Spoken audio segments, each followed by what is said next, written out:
10월 7일 금요일입니다. 오늘 아침 신문은 어떤 소식을 다뤘는지 짚어보겠습니다. 이현웅 아나운서가 주요 내용 정리해봤습니다. 어서 오세요. 안녕하십니까? 네, 첫 번째 기사 보겠습니다. 이제 북한의 도발이 계속되고 있습니다. 어제는 오전에는 미사일을 그리고 오후에는 이 비행기, 전투기를 또 출격을 시켰는데요. 도발의 형태가 조금 달라진 것 같아요. 네, 그렇습니다. 말씀하신 대로 어제 북한은 오전에는 단거리 탄도미사일 2발을 발사했고요. 오후에는 전투기 8대 또 폭격기 4대를 이용해서 공대지 사격 훈련을 실시했습니다. 네. 이 지도가 나와 있는데요. 함께 보면서 설명을 드리겠습니다. 노란 실선, 그러니까 군사 분계선이 있고요. 그 위로 전술 조치선이 점선으로 나와 있습니다. 또 그 위로는 평양과 원산을 잇는 특별 감시선이 있는데요. 어제 북한이 무력 시위를 벌인 곳이 바로 이 특별감시선 부근입니다. 특별감시선은 전투기의 남하를 파악하기 위해서 설정한 경계인데요. 전투기가 매우 빠르게 이동을 하다 보니까 우리가 대응할 시간을 벌기 위해서 전술 조치선보다 수십 킬로미터 위쪽으로 설정을 해둔 겁니다. 어제 북한은 이 선을 넘었다가 되돌아가면서 비행을 하며 도발을 실시했습니다. 특별 감시선을 넘은 걸 파악한 합참, 공군 전투기 30여 대를 긴급 출동시켜서 맞대응하는 모습이었습니다.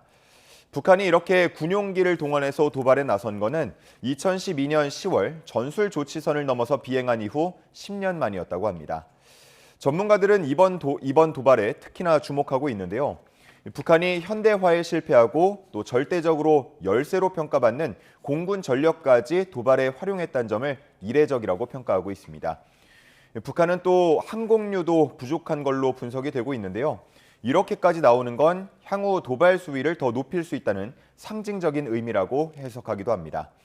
만일 7차 핵실험까지 북한이 강행하게 될 경우 한반도를 둘러싼 강대강 국면은 걷잡을 수 없이 확대될 거란 전망까지 나오고 있습니다. 네. 한편 계속되는 북한의 도발에 한미일 3국 관계가 더 긴밀해지고 있다는 내용의 기사도 있었는데요.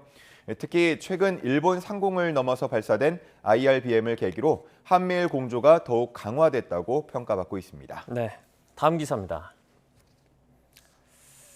신상 공개가 된 성범죄자의 336명이 얼굴 사진을 제출하지 않았다는 내용이 제목입니다.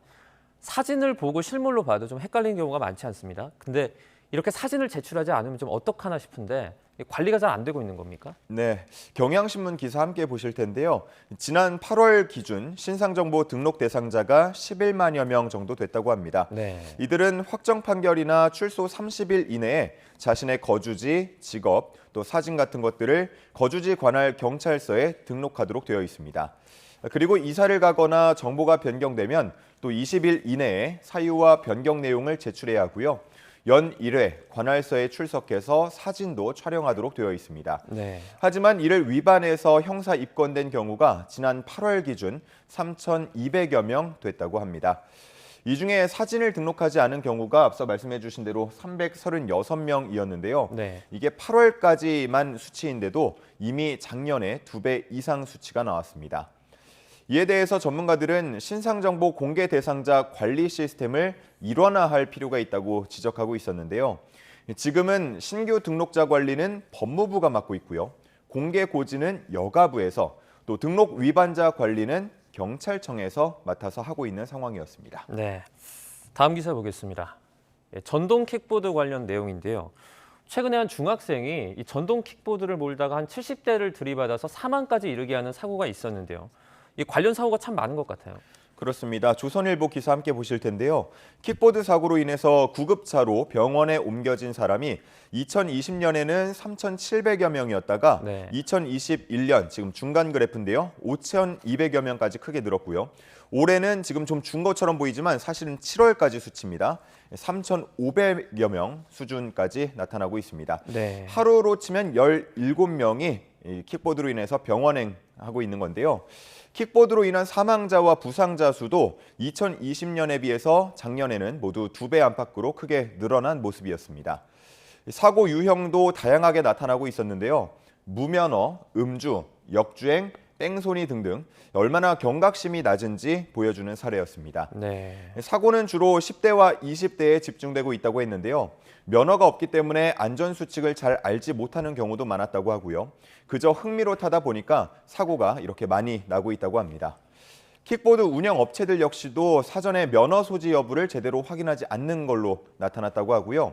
또 경찰은 단속에 어려움을 호소하고 있었는데 킥보드에 번호판이 있는 것도 아니고 또 사고를 내더라도 골목 같은 곳으로 도망가 버리면 잡기가 어렵다는 입장입니다. 네.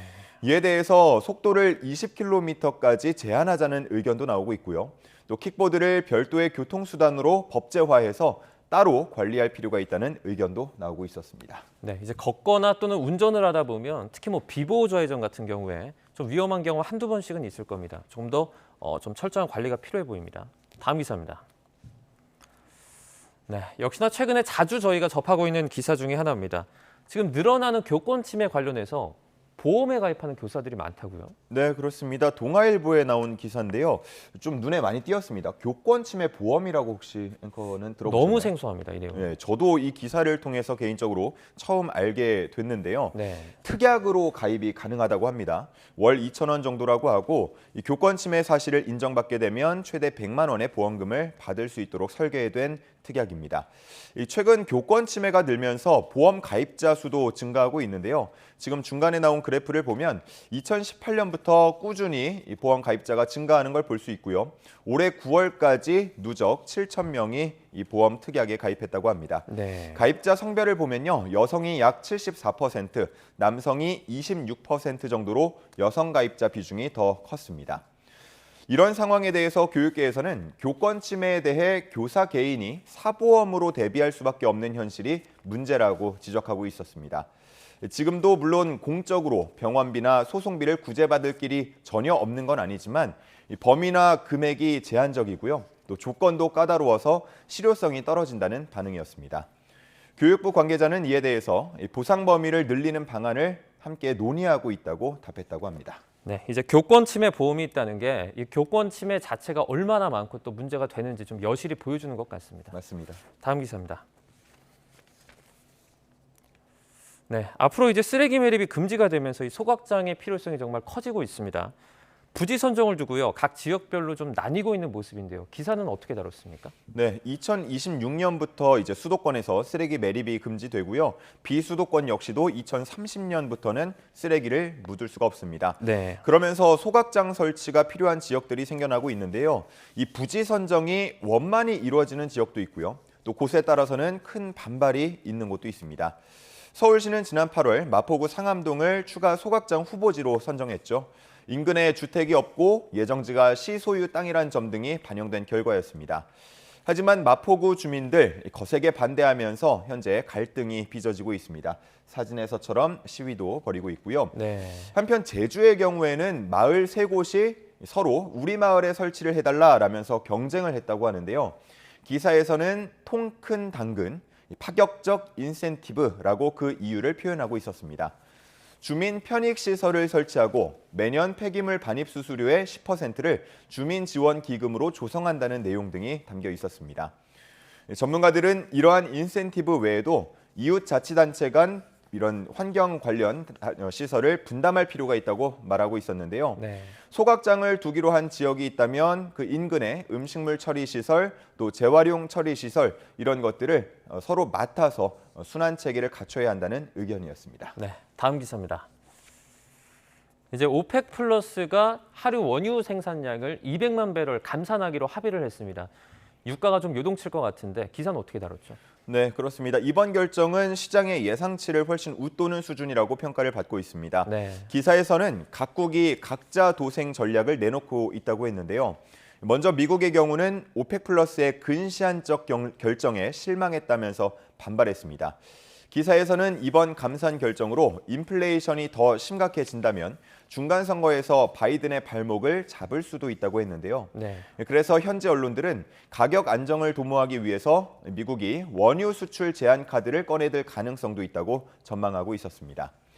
또 영국은 환경 문제를 감안하고서라도 에너지 수급에 문제가 없도록 하겠다는 방침을 세웠다는데요. 그동안 금지했던 셰일가스 채굴 방법인 수압 파쇄법을 해제하기로 했습니다. 또 노르웨이도 전력 수출을 제한할 수 있다고 언급하는 등의 상황인데요. 지금의 이런 상황들에 대해서 월스트리트 저널은 아무도 에너지 전쟁의 승자가 될 수 없다라고 분석했습니다. 네. 서방 국가들이 당장은 위기를 겪겠지만 원유로부터 더 빠르게 벗어나는 방법을 찾게 되면서 장기적으로는 오펙 플러스도 역풍을 맞게 될 거라고 전망하는 거였습니다. 네, 알겠습니다. 오늘 굿모닝 브리핑은 여기까지 듣겠습니다. 고맙습니다. 감사합니다.